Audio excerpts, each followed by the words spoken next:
divina institutione formati, audemus dicere, Pater noster, qui es in celis,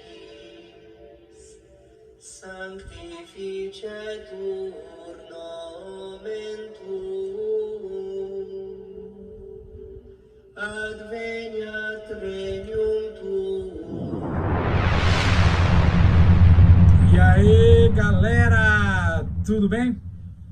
Hoje vocês já desconfiam qual será o nosso assunto do dia. Hoje nós vamos discutir um pouquinho sobre a Reforma Protestante. Portanto, vou agradecer a você que está presente agora assistindo essa videoaula. Gostaria de agradecer a todos os meus alunos, especialmente a galera do 7º ano B, que nós já começamos a discutir esse assunto nas últimas semanas de aula, e agora nós vamos retomar esse conteúdo, e hoje eu estou aqui a caráter, hoje eu estou vestido de mestre Jedi, então, portanto, hoje eu não estou de religioso, apesar de ter uma leve semelhança, hoje eu estou de mestre Jedi. Então, o seu mestre Jedi hoje vai trazer para vocês algumas informações muito importantes sobre o conhecimento da reforma. Antes da gente começar a falar sobre reforma, algumas questões precisam ser relembradas com vocês. Nós estamos falando do início da Idade Moderna e do final da Idade Média. Vale lembrar que a Idade Média foi um dos períodos mais obscuros, historiograficamente falando, da história. Alguns historiadores modernos, inclusive, chegaram a chamar a Idade Média de Dark Age, ou seja, a Idade das Trevas. Porém, o assunto da nossa aula é continuar falando sobre um tema que a gente iniciou em sala de aula, chamado Reforma Religiosa ou Reforma Protestante. E para a gente caminhar bem sobre este assunto, alguns pontos precisam ser lembrados. Vamos pegar aqui e vamos lembrar um pouco mais destes pontos.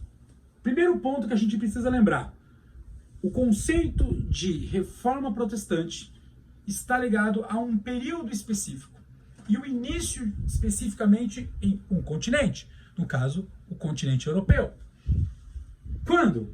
No início do século XVI, para ser mais exato, quando Martinho Lutero cola na Basílica de Wittenberg, na Alemanha, as 95 teses. Vocês devem se lembrar porque nós assistimos alguns trechos do filme Lutero em sala de aula. Vocês lembram quando Lutero colocou as 95 teses e foi extremamente criticado? Então, qual é o momento histórico? Final da Idade Média, início da Idade Moderna, 1517. Onde, professor? O primeiro lugar onde as reformas religiosas começaram a acontecer foram na Alemanha, seguida da França, Suíça, Inglaterra, e depois a reforma vai alcançar diversos lugares do mundo, e inclusive chegar depois à América, ali no final já do século XVI. Então, nós podemos pensar pelo seguinte modo: a reforma protestante, ela foi um grande movimento de crítica organizado por diversos grupos, inclusive de dentro da própria Igreja Católica, contra aquilo que eles consideravam abusos. Só que quando a gente pensa alguém fazendo uma crítica, especialmente a uma das instituições mais poderosas provenientes da Idade Média, não nos cabe aqui fazer críticas à religião de ninguém, nós estamos aqui apenas mostrando pelo ponto de vista histórico o quanto que a igreja, durante o período medieval, foi a grande senhora do saber, a grande senhora da cultura, o pensamento teocêntrico. Pensamento este que começa ali no final da Idade Média a ser muito questionado. Vocês estudaram um tema chamado Renascimento. Vocês devem lembrar que entre as coisas que os renascentistas defendiam era uma ideia de racionalismo. Então, portanto, a reforma protestante ela é uma extensão da própria mudança de pensamento que havia sido iniciada já no período renascentista. Vocês devem lembrar de Galileu Galilei, com o heliocentrismo, o pensamento científico. Vocês devem se recordar provavelmente também, quando nós falamos de que sai a concepção teocêntrica e coloca-se o homem no centro. Lembra do homem vitruviano de Leonardo da Vinci? Ou seja, a concepção antropocêntrica, o homem no centro de todas as coisas. Então a gente precisa pensar que é esta sociedade, ou é nessa sociedade europeia, que a reforma vai começar. Então, portanto, ela não começa lá quando a igreja estava no seu auge do poder econômico. A reforma protestante, ela vai começar nesses países citados, Alemanha, Suíça, França, Inglaterra, mas ela vai começar dentro de um contexto de decadência do pensamento religioso como predominante. Ou seja, no período posterior ao chamado Renascimento.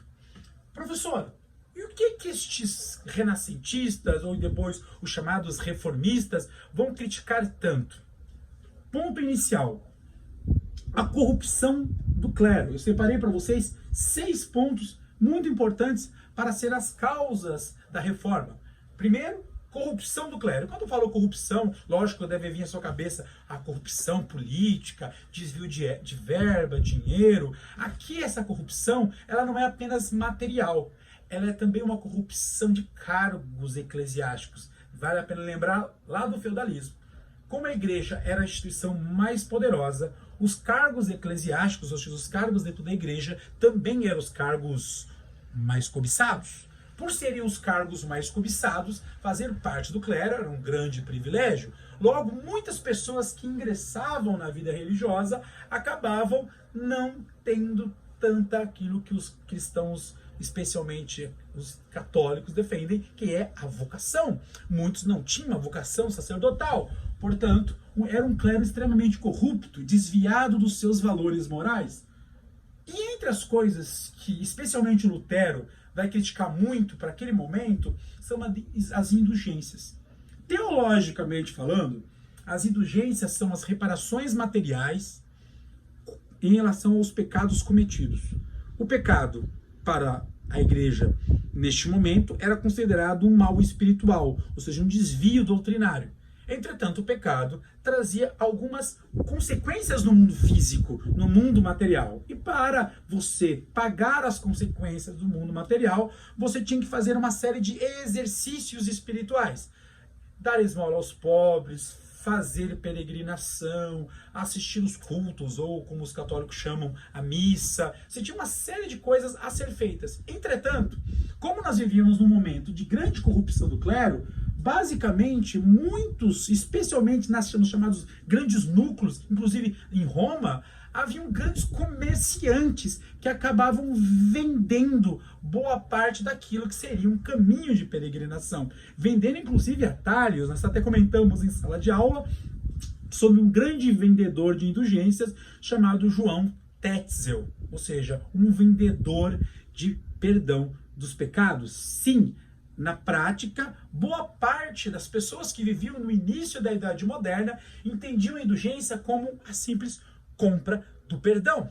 Por isso, o monge Martinho Lutero vai fazer uma crítica direta à venda de indulgências, dizendo como pode o perdão de Deus ser vendido como um objeto material. Não foi apenas Lutero. Muitos outros críticos, alguns em menor escala, que não são reportados tanto da historiografia, outros grandes como o próprio rei da Inglaterra, o próprio Jean Calvino, também fazem as mesmas observações que o Lutero faz em relação às indulgências.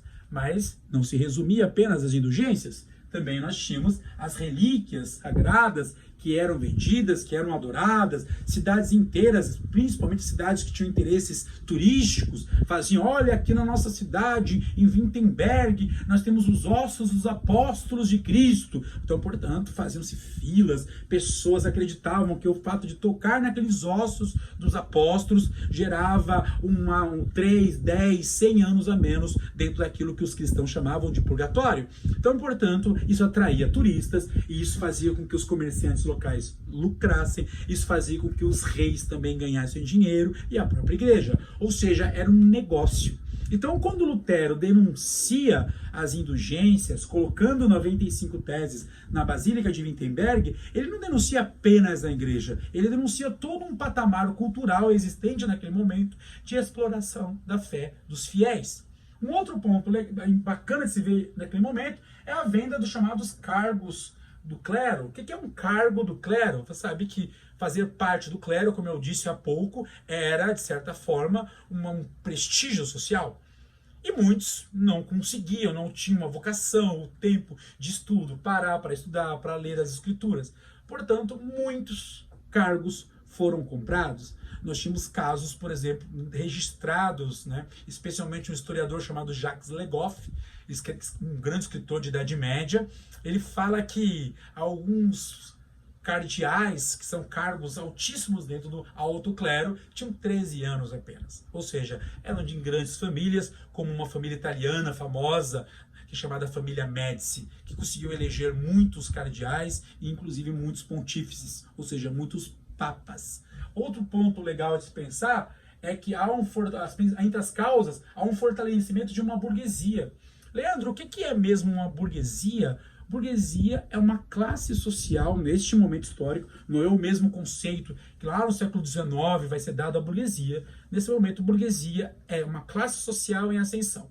Ou seja, eram grupos de comerciantes que nasceram na chamada Baixa Idade Média, que faziam produtos ou vendiam produtos manufaturados nos denominados burgos. Daí o termo, quem mora no burgo ou quem vende o produto no burgo, ser chamado de burguês. Então, portanto, quem eram os burgueses comerciantes?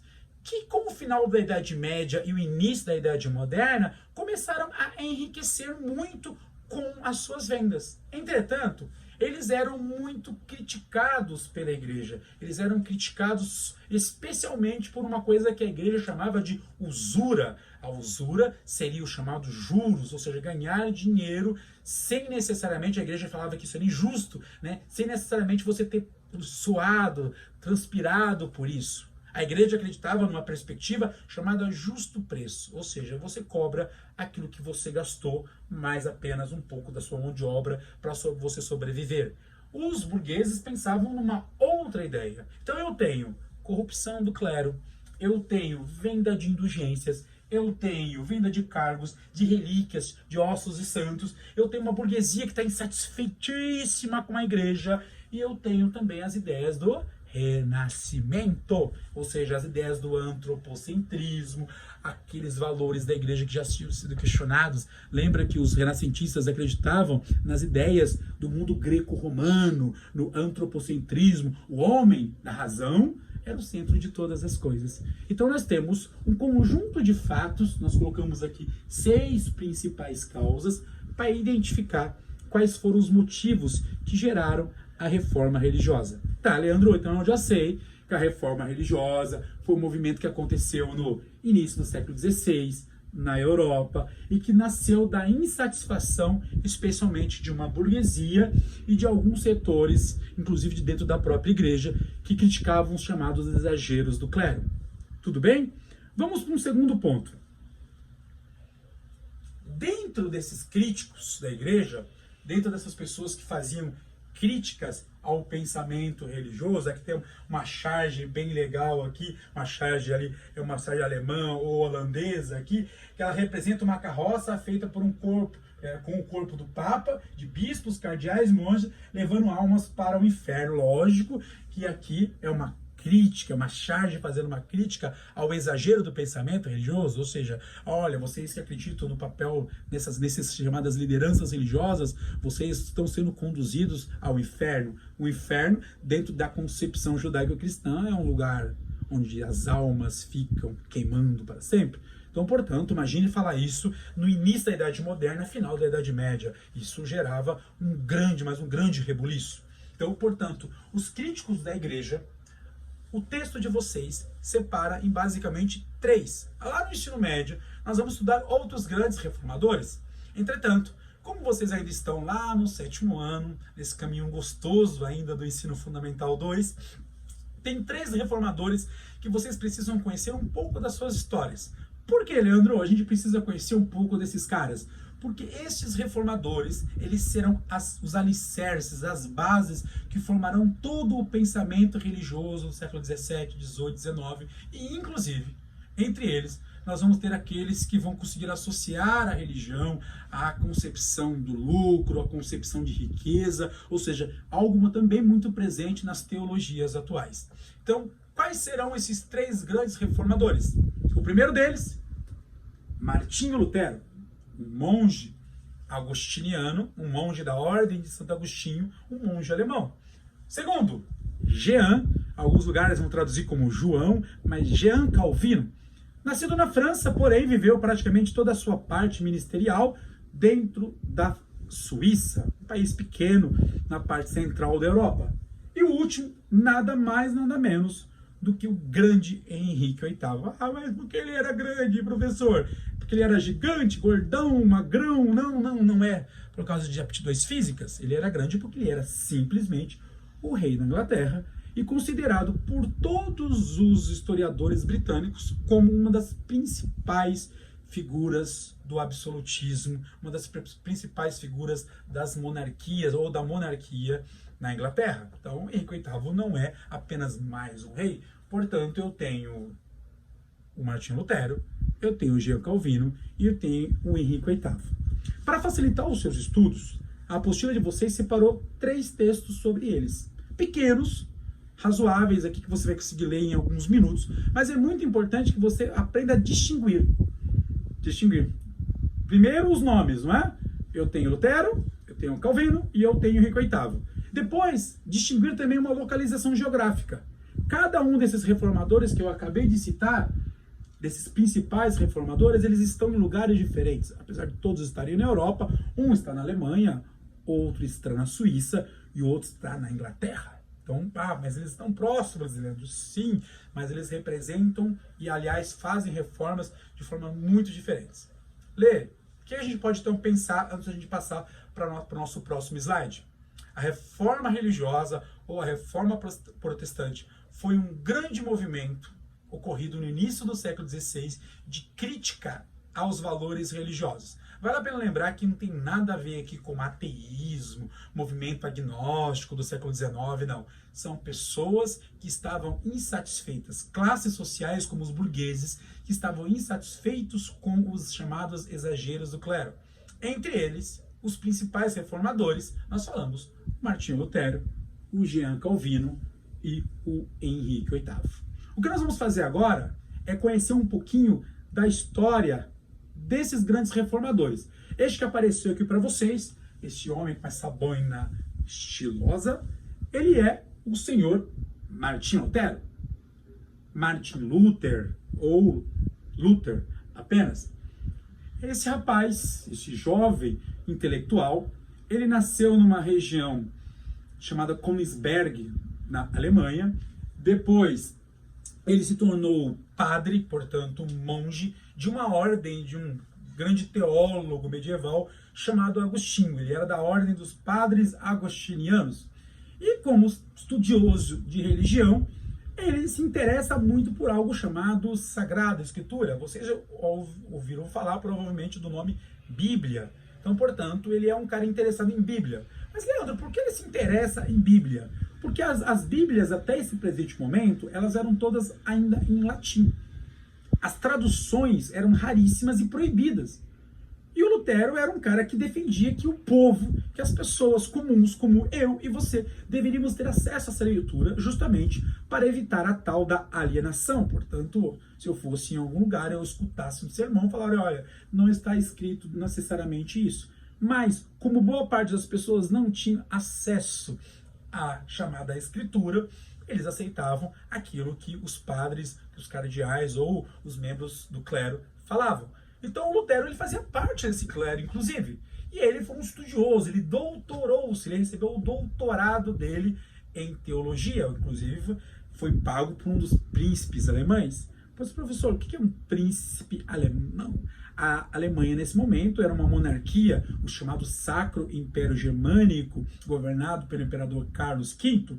E em cada região da Alemanha, porque a Alemanha ainda não era unificada, só por curiosidade, não necessariamente nem tem no texto de vocês, a Alemanha ainda era um conjunto de reinos. A Alemanha só vai se unificar no finalzinho do século XIX, por volta de 1871. Então a Alemanha era formada por um conjunto de muitos reinos. Cada reino tinha tipo um governador, que eram chamados príncipes.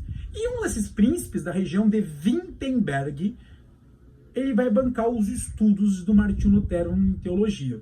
E o Lutero não apenas estuda teologia, não apenas recebe o seu doutoramento em teologia, como se torna professor de teologia. E como professor, ele começa a divulgar algumas ideias que eram um pouco diferentes da ideia oficial da igreja. Ele critica, de alguma forma, ele começa a falar sobre as indulgências, que a gente já estudou. Ele começa a questionar os exageros do clero. Ele faz uma viagem a Roma um pouco antes do seu doutoramento e ele vê em Roma uma série de erros que ele considera moralmente absurdos, ou seja, erros que, se você, como religioso ou não religioso, que vai a algum tipo de experiência religiosa, você vê, nossa, isso não tem nada a ver com o que a gente aprendeu de fato. Então ele aprendeu de uma forma e estava vendo a prática de outra forma. Então o Lutero, como esse monge indignado, o que ele faz? Ele vai criticar esses exageros dos costumes, esses exageros morais, e ele vai escrever 95 teses. Professor, o que são teses? A palavra tese vem de ideia, 95 ideias. Aliás, não muito grande. Ele escreve manuscrito, coloca na frente da igreja, que é uma basílica linda que existe até hoje, é chamada Basílica de Wittenberg. Ele coloca na Basílica de Wittenberg as 95 teses, e aquilo dá uma repercussão absurda por toda Wittenberg. Você fala, professor, mas não seria fácil alguém ter ido lá e tirado o papel e ter rasgado o papel do Lutero? Primeiro que ninguém fez isso. Para piorar, naquele momento, a imprensa havia acabado de ser inventada, a imprensa alemã, inclusive, criada pelo Gutenberg. Então, ou seja, eles, ao invés de retirarem e rasgarem, eles tiraram cópias, ou seja, divulgaram por vários lugares da Alemanha. Ou seja, aquelas 95 teses que ficaram restritas lá naquela porta da igreja, elas vão se espalhar por toda a região de Wittenberg. Óbvio que o Lutero vai receber algumas broncas por ter feito essa crítica, especialmente dos membros do chamado alto clero. Resultado disso, olha ali, Lutero vai ser excomungado e condenado à morte. Ele só não vai sofrer a morte porque os príncipes alemães vão se colocar a favor dele. Inclusive o príncipe que paga os seus chamados estudos de doutoramento. E esses príncipes não concordam, inclusive o imperador Carlos V falando, olha, obedecendo à transição, que nós estávamos em transição, nós tínhamos nesse momento uma mudança entre o Papa Clemente e o Papa Júlio III. Olha, o Papa ordenou o encarceramento de Lutero numa região chamada Worms, ou seja, ele vai ter que fazer dieta, mas não é dieta de alimento não, ali era castigo, até que ele se retratasse. Se Lutero não se retrata, ele é condenado e excomungado. E entre as práticas da excomunhão estava a pena de morte. Só que Lutero não vai ser morto porque os príncipes alemães vão protestar e vão se levantar da reunião com o imperador Carlos V. E é interessante isso porque daí vem o nome Reforma Protestante. Não é apenas porque é um protesto do Lutero contra a igreja, é porque os príncipes alemães protestam contra a posição autoritária do imperador Carlos V mediante a condenação do Lutero. Tudo bem? Tá anotando tudo certinho aí na apostila? Não se esqueça que durante essas videoaulas você deve acompanhar essas atividades com a sua apostila. Eu publiquei na sala Classroom todas as páginas para acompanhar a videoaula de hoje e as próximas videoaulas também, tá bom? Outro ponto bacana de se entender é que a partir do momento que Lutero é excomungado, portanto ele é tirado de dentro da igreja, ele fica sem necessariamente uma igreja fixa. Por isso que aí começam a surgir as chamadas ideias do chamado luteranismo, ou seja, as ideias de Lutero. Entre as ideias defendidas pelo luteranismo estavam algumas que eram para a época inovadoras, por exemplo, a salvação pela fé, a tradução da Bíblia, leitura e livre interpretação do texto sagrado, eliminação dos santos e imagens, fim do celibato para os sacerdotes. Só celibato é uma palavra que quase ninguém mais usa, o tio explica para você. Celibato significa que os padres naquele momento já, especialmente ali na transição do primeiro para o segundo milênio, os padres não podiam ter casamento, contrair casamento, não poderiam casar-se, e muitos, né, acabavam aproveitando-se disso, dessas normas chamadas normas canônicas, e abusavam delas e acabavam tendo, inclusive, né, certos exageros.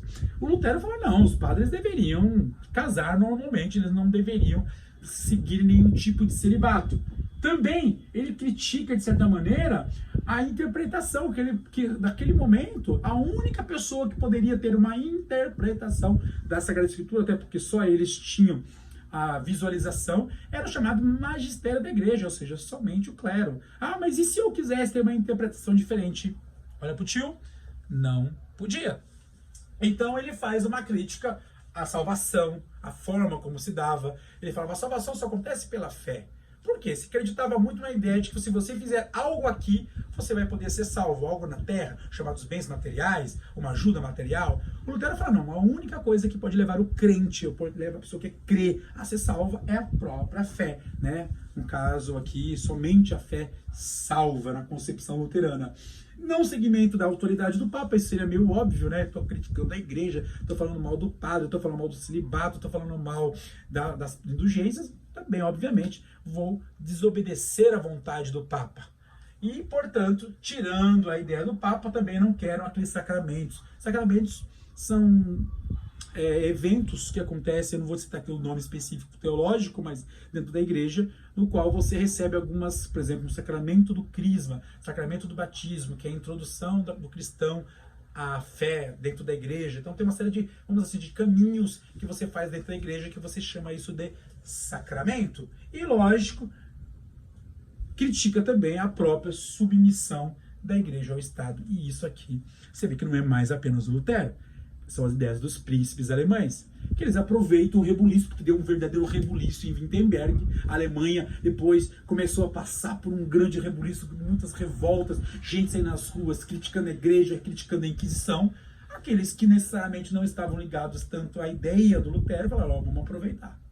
E eles aproveitam nesse momento para também divulgar as suas ideias de crítica. E, entre elas, a ideia de que o Estado, os países, os governos deveriam ficar submissos à igreja. Então falou, opa, vamos aproveitar agora para nós não ficarmos mais submissos à vontade da igreja. Tudo bem? Aqui para vocês vão ver algumas dessas ideias trazidas pelas chamadas 95 teses. Na apostila de vocês têm uma parte disso também. Então aqui nós temos algumas teses, ó. Estão errados os pregadores de indulgências. Olha aqui a crítica à indulgência. Que dizem que um homem é libertado e salvo de todo o castigo dos pecados pelas indulgências papais. Ou seja, ele está fazendo uma crítica que fala que indulgência. A gente não é livre do perdão, a gente não é livre do nosso erro, só porque o Papa quis. Nós seremos livres pela concepção luterana do Martim Lutero, se Deus assim o quiser. Tudo bem? Entendidos aqui? Aqui nós temos a 82ª tese.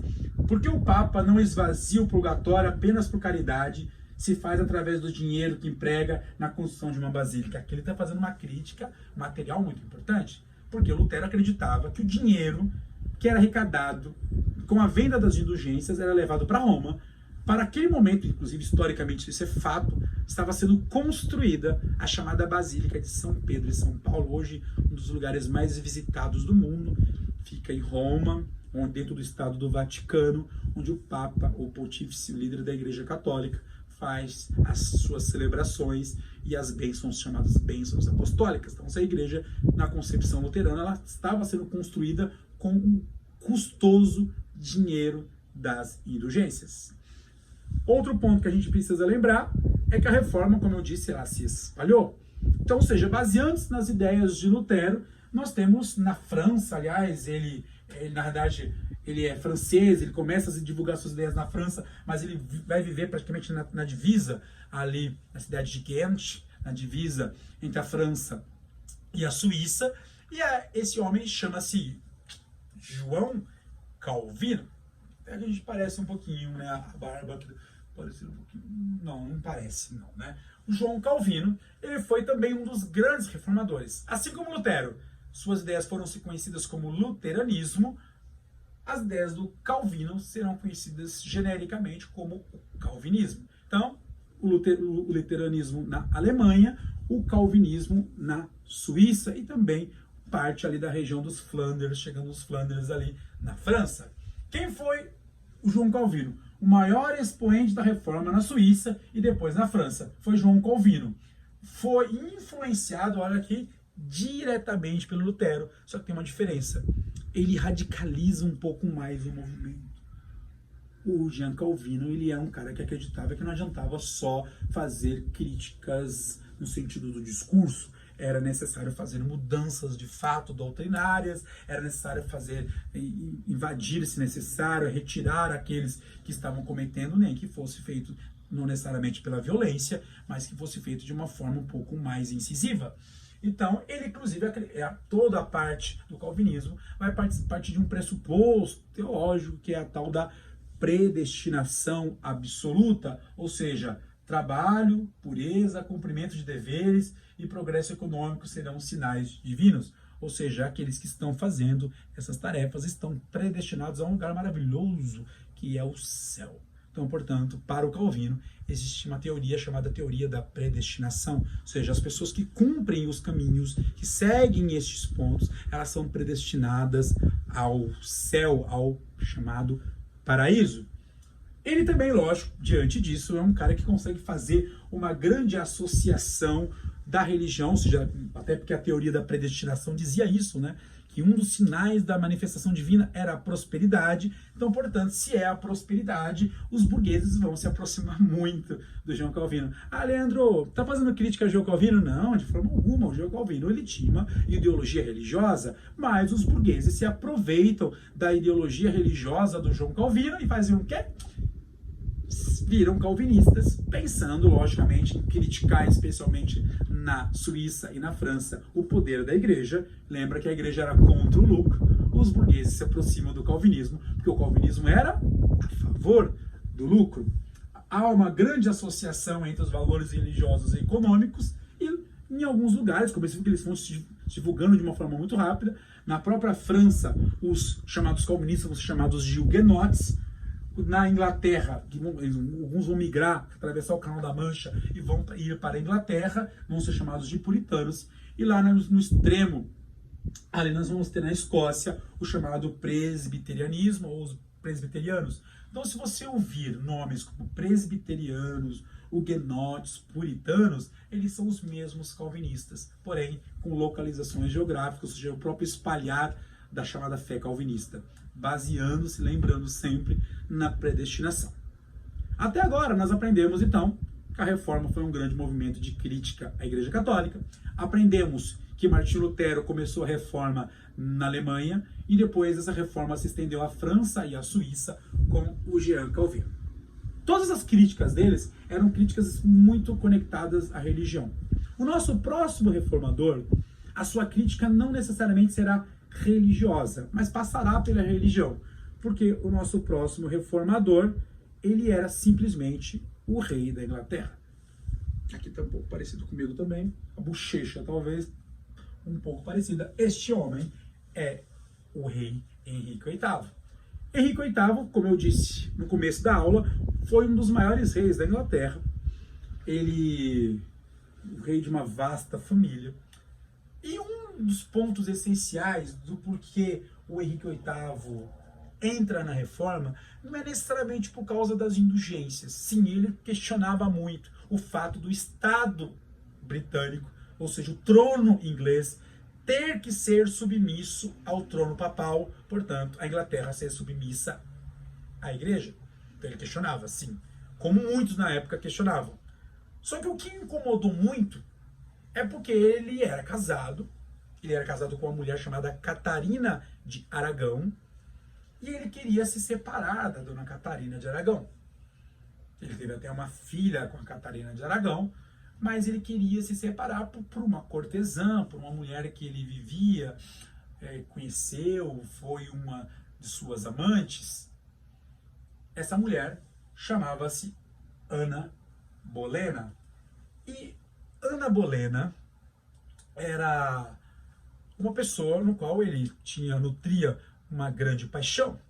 E ele teve uma ideia e falou: olha, eu quero me separar da Catarina de Aragão para me casar com Ana Bolena. Entre as coisas que estavam por detrás, que os historiadores não falam muitas vezes, mas vocês precisam saber, é que a família de Catarina de Aragão, ela era ligada a uma grande família que governava boa parte dos reinos europeus, uma família chamada a família de Habsburgo. Então, portanto, por trás da separação não era só uma insatisfação matrimonial, ou seja, não é porque não deu certo o casamento, vamos nos separar, não, é porque tinham interesses econômicos e políticos por trás, tá bom? Aí você fala assim, tá, Leandro, então eles queriam se separar, e por que não separaram? Porque nós estamos no início da Idade Moderna e as separações não eram tão simples, tanto que ele pede para o Papa Clemente VII para se separar, e o Papa diz para ele, não pode se separar, porque o princípio religioso do casamento católico é o que Deus uniu, o homem não se separa. E isso gera uma crise diplomática entre a Igreja Católica e o trono da Inglaterra. O rei, claramente insatisfeito com a posição do Papa Clemente, ele escreve um documento. Esse documento tem um nome, chama-se Ato de Supremacia Régia. E esse ato de supremacia régia vem de rei, ato de supremacia do rei. Ele diz, eu sou a partir de agora maior do que a igreja. Portanto, eu condeno a igreja. Então, portanto, ele faz uma crítica, fechando as igrejas católicas que estavam na Inglaterra. E com isso, ele se autoproclama o novo líder dessa igreja nova, uma igreja que será chamada de igreja anglicana. Com isso, nós temos o terceiro ismo. Tivemos o luteranismo, o calvinismo e agora nós vamos ter o anglicanismo. Portanto, a reforma na Inglaterra ganha o nome de anglicanismo. Mas, Leandro, ele se separou da Catarina de Aragão? Aragão? Sim, se separou da Catarina de Aragão e se casou com Ana Bolena. Tem uma longa história pela frente, parece que também o casamento com Ana Bolena não deu certo, e os outros 3 casamentos que ele vai ter depois também não deram certo. Parece que o homem não nasceu muito nesse caso específico para o casamento. Então, ele cria o ato de supremacia régia, ele toma todas as terras da igreja, ele confisca todas as terras da igreja, inclusive confisca as próprias igrejas que eram católicas, expulsa os padres, obriga os padres a assinar a carta de supremacia ou aceitar ou se submeter ao rei. Muitos padres que não se submeteram foram expulsos ou condenados à morte na Inglaterra, isso é importante lembrar, e ele confisca as terras de todas. E lógico, cria um culto, hierarquia, um culto, uma estrutura muito semelhante à Igreja Católica. Leandro, existe ainda a Igreja Anglicana? Sim, até hoje a Igreja Anglicana é tradicionalmente a igreja oficial da Inglaterra. Inclusive, o último casamento, né, que nós tivemos pela ordem anglicana famoso, vale lembrar, foi o casamento do príncipe Harry e daquela esposa que era atriz, né, agora é a duquesa de Sussex. E eles casaram-se recentemente, e nesse casamento eles casaram numa capela até de certa maneira um pouco mais simples, mas dentro de um rito anglicano. Sabe quem é o líder, o Papa da Igreja Anglicana? Hoje, a Rainha Elizabeth. Então, portanto, todo o rei da Inglaterra, ele se torna automaticamente o líder religioso, condutor espiritual da Igreja Anglicana. Lógico, nessa questão, a autoridade do Papa, portanto, não vai ser mais aceita na Inglaterra, o latim vai ser abolido, os cultos vão ser todos colocados na língua anglo-saxônica, mais conhecida por todos nós como inglês, the book on the table, tá bom?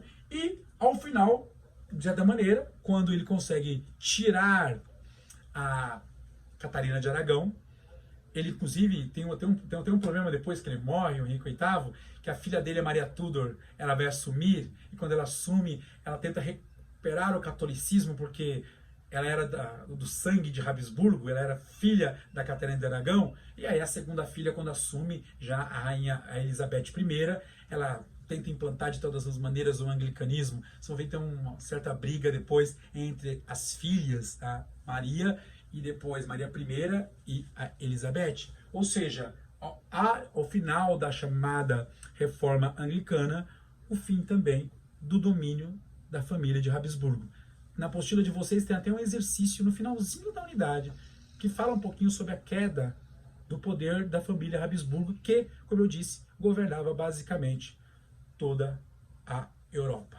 Tá bom? Eu queria lembrar que quando a reforma, depois de 30, 35 anos de reforma, a reforma se espalha, como eu disse, de uma maneira muito rápida por toda a Europa. E a Igreja Católica demorou muito tempo para fazer uma resposta efetiva. Existiam respostas muito locais, alguém falando alguma coisa, algum documento do Papa criticando a reforma, mas nada era tão grande.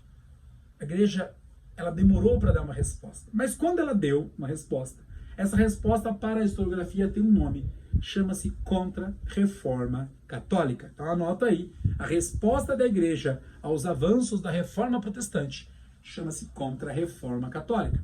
Essa Contra-Reforma Católica, ela foi dividida, no caso por nós, historiadores, depois, em alguns pontos. Aqui nós temos uma imagem ilustrativa de um concílio, porque o principal evento, o principal marco da Contra-Reforma foi a criação do Concílio de Trento, que vai de 1545. Vale a pena lembrar que a Reforma começou em 1517. Então, portanto, nós estamos falando aí praticamente 30 anos depois, a Igreja começou a discutir uma reforma ou uma contra-reforma para responder aos chamados avanços do protestantismo. E olha até quando vai o concílio. Teve algumas paradas, mas ele vai até 1563. Leandro, o que é um concílio mesmo?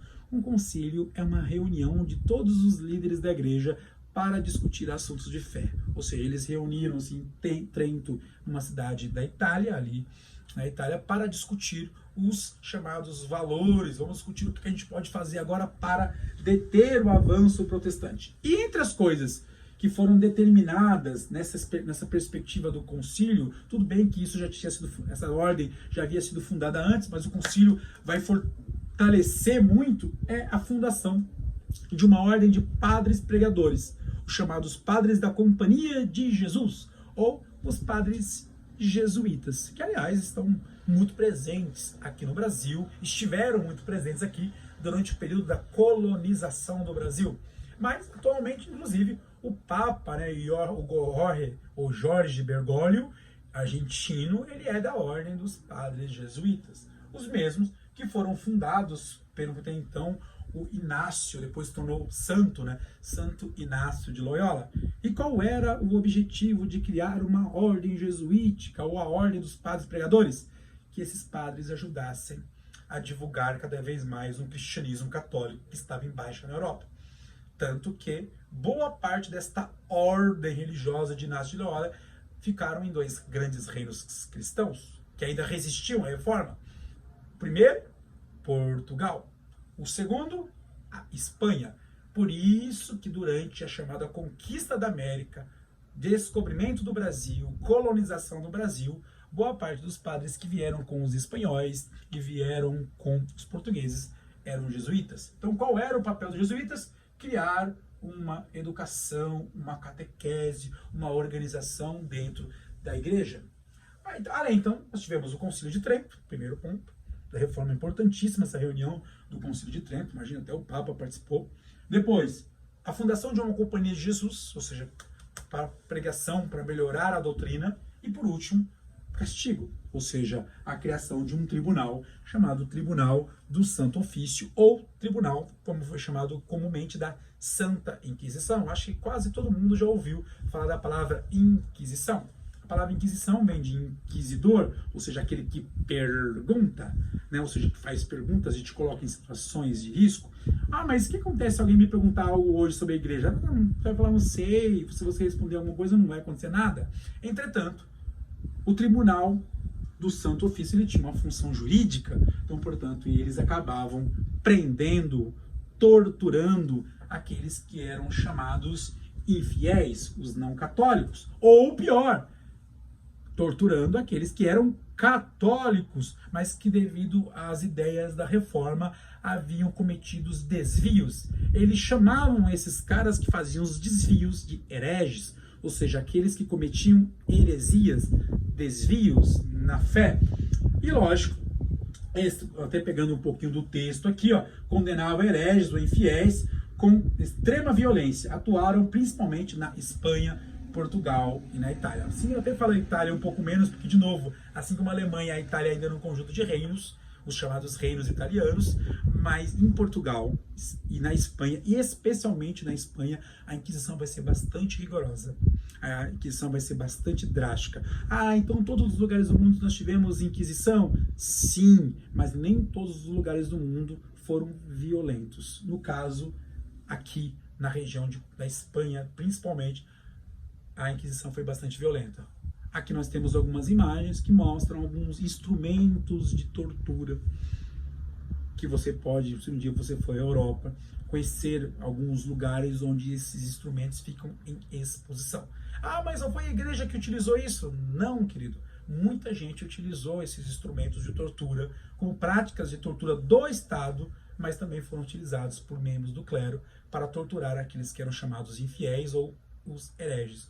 Temos aqui algumas ferramentas aqui utilizadas. Esse aqui, você colocava a pessoa sentada em cima, obviamente que isso entrava numa região chamada períneo, né? E essa região é extremamente sensível, isso imagina a dor que isso gerava. Aqui a cadeira, chamada cadeira do inquisidor, essa cadeira do inquisidor, ela tinha um monte de pregos, um monte de lâminas, que a pessoa sentava e isso apertava o corpo da pessoa, contraía o corpo da pessoa. E muitas cadeiras ainda tinham espaço para colocar madeira para que aquelas lâminas ficassem aquecidas, quentes. Imagina isso, o que geraria de dor e o que geraria de machucados numa pessoa. Então, muita gente acabava confessando aquilo que nem fez para evitar a tortura.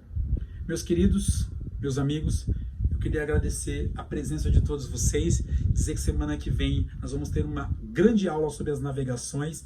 Eu quero que vocês acompanhem o Classroom, acompanhem o nosso cronograma, para que nós juntos possamos sempre fazer sucesso. Obrigado.